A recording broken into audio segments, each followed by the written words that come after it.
Welcome everyone to another episode of Heavy Forehands with Toro. Hope you guys are doing great. This is your host Felipe Acosta. I'm talking to you guys here from Davis, Sacramento area, and it's 2 a.m. here in California.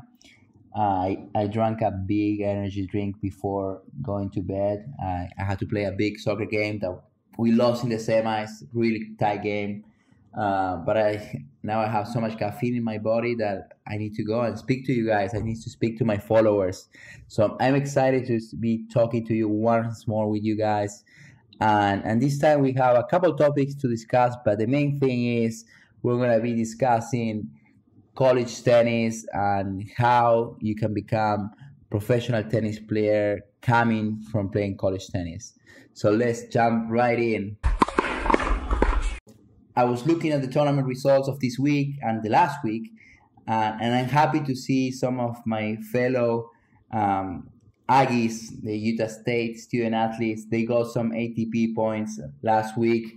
We saw Nuno from Portugal getting his first ATP points after qualifying and winning the first round match. And this week we have seen Stein from Netherlands. He's playing the semifinals today, Friday, and we wish him the best of luck. I'm so happy for my fellow Utah State players to continue driving that legacy and improving the tennis program of Utah State. So best of luck for the next tournaments for these guys, and best of luck for Stein, who is playing the semifinals. And thank you guys, because you guys gave me this idea of launching this next episode of the podcast. First, let's start with this old myth. This is coming a little more from South America or Argentina, that they said that the tennis players that come to the States to get a degree, to play collegiate tennis, are more retiring from professional tennis, and they're just focusing on something else. And once they're graduated, they're moving towards developing their professional career in another field. I just want to say that that's wrong. That's just a myth. And as you guys are gonna see now in the data I'm gonna show you, more and more tennis players are coming from college. And why is that? Let's talk about the benefits of playing college tennis and how it can help you to become a professional tennis player. First, you're practicing every week, every day with 8 to 10 different tennis players that are in good level, similar level to you, which means that you have competition each week, and you can always practice at a really good intensity and really good quality. Why I say this? It sounds like pretty vanilla, that yeah, you can practice with good players, but no, this is sometimes really hard, especially if you are from a country that doesn't have the best tennis culture, or imagine you're living in a city that is removed from some of the tennis, the biggest tennis cities. Especially when I was living in Chascomús, I remember Chascomús is a small city in Argentina. Every time I was going back on the weekends, there were only a couple of good players to practice with, and we were all practicing all over and over with the same players, but there was not much rotation. Once I moved to Buenos Aires, there were many more options of people to play with. But it's great to go to an academy, or in this case, you're moving to the United States, and you're going to these big tennis facilities, and you have 8 to 10 different guys that they are relatively the same level with you, and you can compete every week and play matches every week. And then you start pushing yourself and how to get better, because you don't want to be losing against your teammate weeks and weeks in a row. So that good competition, that healthy competition, allows you to get better, becoming a more stronger tennis player. Okay, second right here, you practice for free. What do I mean by this? You don't have to pay a damn penny to the coaches in the college you attend to. How does this work? The way it works is that usually you get recruited. Imagine in my case, I came from Argentina to play college tennis when I was 18 years old, and usually you get an academic or some type of athletic scholarship, and therefore your tuition or education costs are relatively low, hopefully, and you only pay for those academic costs, but you don't pay directly to the athletic community, to the athletics department. The athletic community, the athletic department income, it comes from the overall tuition, the overall budget that is allocated to athletics. So in the other scenario, when you are in an academy, the coaches are providing a service to you and you pay them directly, and it's pretty costly, being honest, guys. This is really costly. um, I don't have a hard number right here, but this can add up to 20, $30,000 a year. And as an 18, 19-year-old, to have that money, you usually don't have a job, so you need to make your parents pay for it. You usually don't have a reliable source of income. The professional tournaments that you play at that age usually don't get a lot of income. So if you have these large expenses, you're gonna be running at a net loss for a couple of years if you don't have the good tennis results that you want. And you practice for free for 4 years, and then whatever decision you want to make after, you can go and play professional tennis, and then you're gonna have to start paying for your own coaches. But you save, let's say you spend 20 to 30K each year, you save yourself 80 to 120K just by living in the States and playing collegiate tennis and practicing with a solid coaching staff, but just at the college level.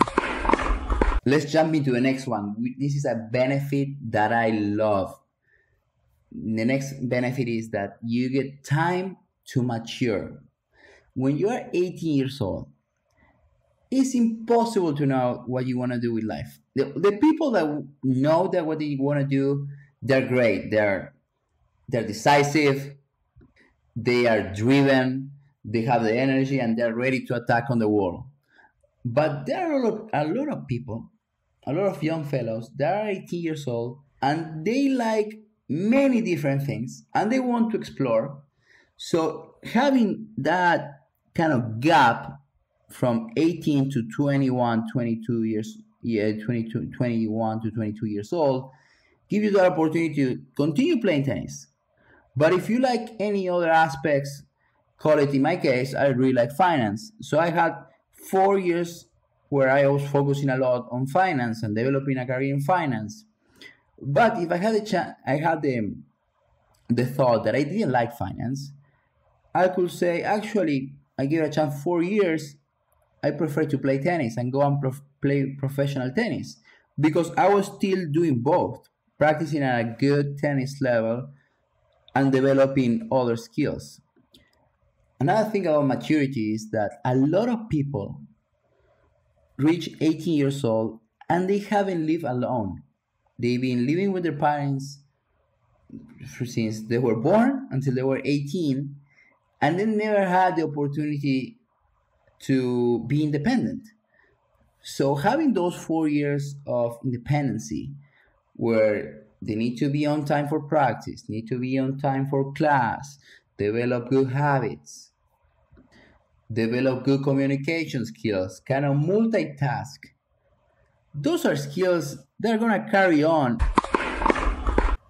Another big benefit in terms of reducing the cost, saving some money, is in terms of the gear. Guys, when you go and play college tennis at a good school, and also you have a good scholarship and they have a good budget, they pay for your rackets. You guys know how much rackets cost right now? I'm trying some new rackets right now. I'm trying the new Pure Strike, the Pure Aero, the Pure Drive, and I'm looking to buy these maybe 4 rackets, and it costs $250 a piece. So I'm gonna spend $1,000 just in these purchase. And good tennis players, they need to have they need to rotate rackets every 1 year. So that's 1K a year for 4 years of college. The guys save at least 4K in equipment. And then you also have other type of gear: shirts, socks, and most importantly, shoes. When you play on hardcore every 2 weeks to 1 month, the shoe has a big hole, and you need to get a new one. So that was awesome. That was great, and it was also great that it was good quality gear. The best colleges in the U.S., they have contracts with Nike, Under Armour, Adidas. I believe I seen Asics, but yeah, the Adidas, Nike, Under Armour are I would say the top three guys right now in the collegiate tennis world and collegiate athletics environment. And finally, last point here about the benefits of playing college tennis is that you can also play professional tennis tournaments during the summer. Guys can go and play tournaments for 3 or 4 months during the summer. There is a long break in between ending the spring semester in May or April and starting again in August, September for the fall semester of the next academic year. So you have that nice gap in between where you can go and play a bunch of futures if you want to become a professional tennis player, or you can go and practice to an academy and work on whatever stroke or whatever aspect of your game that you really need to work on. And I've seen also really good tennis coaches that offer you tennis coaches in the college level that will tell you if you want to stay here in in college for the summer, you can take summer classes and we can go and practice. And the coaches are usually happy to do that. They like when players stay around and they continue to work on their game. It's not a drag on them. They're happy to have you there, and they can see you continue working on your game and getting better. So having those 4 summers, which turns into is like an additional year that you can use to either play professional tennis tournaments or continue developing your game more on the practice training side and also on the fitness side. All right, guys, that's all on the benefits of how college tennis can help you to become a professional tennis player. That was really high level. I'm saving my bullets here. I have a couple interviews planned with some of my coaches and some of my old teammates. So I want to leave some stories, some specific details for the future, and I want you guys to come back to my podcast to listen to that episode. So I'm saving my bullets. So let's jump into some of the downsides of playing college tennis instead of playing professional tennis. One of the main potential downsides is that your level, imagine you're a really good tennis player, call it 500, 600 ATP, and then you end up playing at a college where there's a big level disparity for your game and your teammates' game. Therefore, you will be always playing against players that are of a lower level.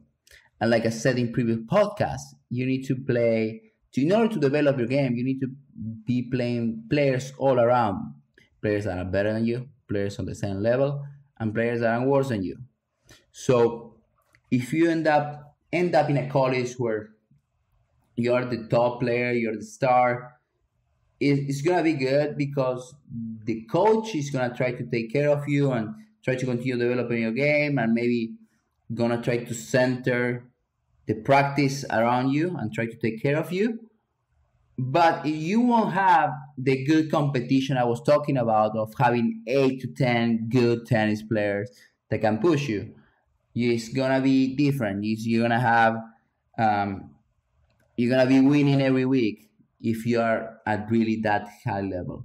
But this scenario doesn't happen as much, especially if you go to a good school, call it a Power 5 school. All right, let's go to the second downside. This is something that I heard around about. I have a bunch of friends that play college tennis and continue to play college tennis, and I've seen this trend, and it's regarding conditioning and fitness overall in the United States, specifically for tennis. Usually, the fitness coaches that are in the college environment, they come from a basketball and football background. So their specificity is in those sports. And the guys that usually work with the tennis teams and secondary teams, let's call it, are guys that are just starting their career as football and basketball coaches, and they're giving this tennis sport, as a way to continue developing their skills in fitness and coaching overall. But they are not experts in tennis, so their specificity is not there, and therefore they try to apply some football or basketball training into tennis, which doesn't translate well. There are some aspects that are applicable, such as trying to be explosive. But if you go to a tennis academy, you usually have a fitness coach that is thinking about tennis 24/7, and he's on top of the tennis trends on how to improve the first step, how to jump higher for the serve, and X, Y, and Z. But that's not happening in college tennis, at least of what I've seen. And I think this is something that is tough to take care of, because it's 4 years of developing your fitness skills where you're not doing specific drills. But there are ways that you can fix it. You can stay in contact with a coach from when you were practicing in a tennis academy. You can tell the coach, you can tell the fitness coach that this is not helping you as much, and maybe he can work a way around. You can also watch YouTube videos on how to improve some of your skills on the court regarding movement. So there are ways that you can go around, and since you're practicing at still like really good tennis level on the court, this kind of tends to take care of, and it ends up not being an issue. All right, guys, let's go to the next kind of downside that I see, is that in these 4 years that you're gonna be spending playing college tennis from 18 to 21, 22 years old, it may be hard for you to see the end goal. You might think that playing professional tennis is so far away, and you might end up losing your motivation, or you might end up losing your track. You might think, okay, I can slack off in this practice. I can take some time off. It's gonna be fine. I'm just gonna be playing less time this practice because I still have like 3 years and to get ready to play pro. And those small decisions start adding up. And those 4 years, like I said before, it's time to mature, and it's time to develop your game. That's why I said that it's great to have coaching for free for 4 years, for 4 years straight. It's in order to improve your game. It's not for you to slack off and think that the end goal is so far away. So keeping your motivation up during those 4 years is key if you want to play professional tennis after you graduate. Okay, guys, this was more the qualitative section of the podcast, some of the benefits, some of the downsides, and like I said, I'm gonna expand on some of these ones. This was generic, and we can expand on more on some next episodes. So let's talk about the numbers right here. Let's talk about the numbers in terms of college tennis and how it's playing out at the ATP Pro level. All right, guys, in front of me, I have all the players that are currently ranked at the ATP level, and that they are playing college right now, or they play college at some time during their life. So I'm looking from the top 10 to the top 1000, top 1500 in the world. So I'm looking at all the players right now, and this is the ranking as of last week. So do you guys know how many college tennis players or ex-college tennis players are ranked at the ATP level? The number might surprise you. There are 427 players that played college tennis at some moment in their career. A number that is more interesting. Out of the top 100, the top 100 people in the ranking, players on the ranking, 14 of them play college tennis. And I'm going to give you the names of all of those. We're going to start with rank number 13 at the ATP level. It's Cameron Norrie, the British player. He played at TCU. Next guy that we have here, and not many people know about the next player that he played college tennis actually. We got Francisco Cerúndolo from Argentina, and Fran played at South Carolina for 1 year or 1 season, let's call it. Next one, we have Christopher Eubanks. He's been doing great. He was on the 200, 250 rankings for a couple of years, and then in the last 2 years he started doing better in the challenger level, and now in Wimbledon he made quarterfinals. So he played for Georgia Tech, and he played 3 years there, so he did not play his senior year, and that's gonna be a trend that we're gonna continue seeing with these players. Cameron Norrie didn't play a senior year, so he left school early. Same for Fran Cerúndolo, and same for Christopher Eubanks. Next one on the list, we have Ben Shelton, who played for Florida, and he was into his second year, so his sophomore year in college. But since he was doing so well, he decided to dedicate his time now to play professional tennis only. Next one we have is J.J. Wolf, who played for Ohio State.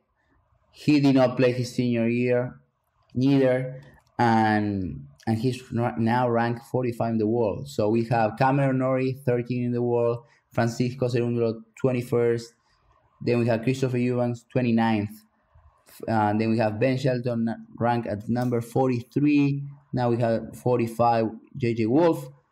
Next one we have Yannick Hanfmann from Germany, and he played for USC, and he's of all these players, this is the only one so far that played 4 seasons, and he's ranked number 50 in the world right now. Good for Yannick. Next one on the list is Mackenzie McDonald, another American player. He played for UCLA, grade school in Los Angeles. Mackenzie McDonald has been on the circuit for already 4 or 5 years, and you guys have seen him this year beating Rafa Nadal at the Australian Open, at the Aussie Open. Next one, we have Alexander Bubik, who played for Illinois, and he played all 4 seasons. Then we have Arthur Rinderknecht, who played for Texas A&M, and he's from France, and he played 4 seasons as well. Then we have Marcos Giron. He played for UCLA. He's American, and he did not play all 4 seasons. He didn't play his senior year, and because he wanted to go pro. Then we have Brandon Nakashima, who played for Virginia only for 1 year, I believe so, and he's one of the younger guys in this list.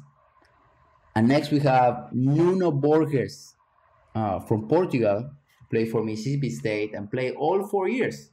Nuno is ranked 79 in the world. Next one is Dominic Koffer, played for Tulane, also played all 4 years. And the last one on the list here is Maxime Cressy, the tall guy, big server, flat forehand, really good net game. He's 96 in the world right now, and he played for UCLA. So we have seen some uh, already three players from UCLA, and these players are ranked in the top 100. So, like I said, 14 players in the top 100 right now. They all play college tennis, and then we have way more on the top 200 as well. We have 11 additional players. So we have 25 players in the top 200. That's more than 10%. That's 12.5% to be more exact. And I don't know if you guys were aware of this, but I was really impressed while looking at this data.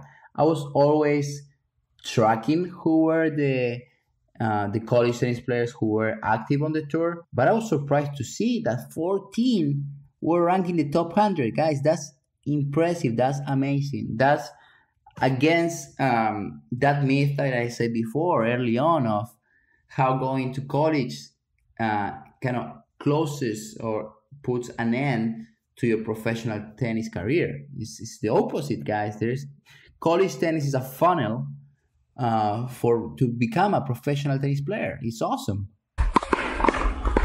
All right, guys, and now the last segment here of the podcast, we have some of the all-time great, some of the older guys that are now retired or outside of this um, top 100 ranking that I just mentioned, and I'm going to do some special mentions for some professional tennis players, pro tennis players that you guys know, and yeah, let's jump right in. So first one on this list of professional tennis players that also play college is John Isner. He played for Georgia, University of Georgia. Next one we have Kevin Anderson. You guys remember Kevin from South Africa? He made final of Wimbledon in 2018, final of US Open in 2017, ranked top 10 for at least 2-3 years. He played for Illinois. You got James Blake. He played for Harvard. John McEnroe played for Stanford University. John McEnroe, guys. Jimmy Connors played for UCLA. Another guy that played for UCLA. I think I mentioned 4 already.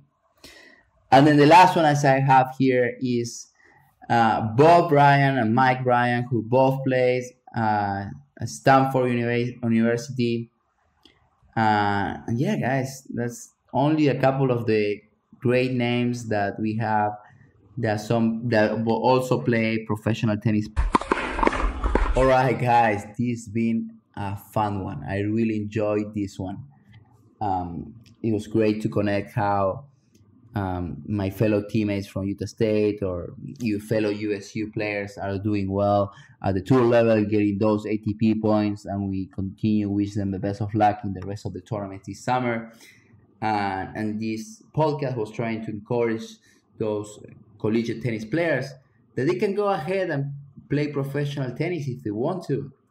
The numbers are there. There are people doing it. So go ahead and give it a try, give it a shot.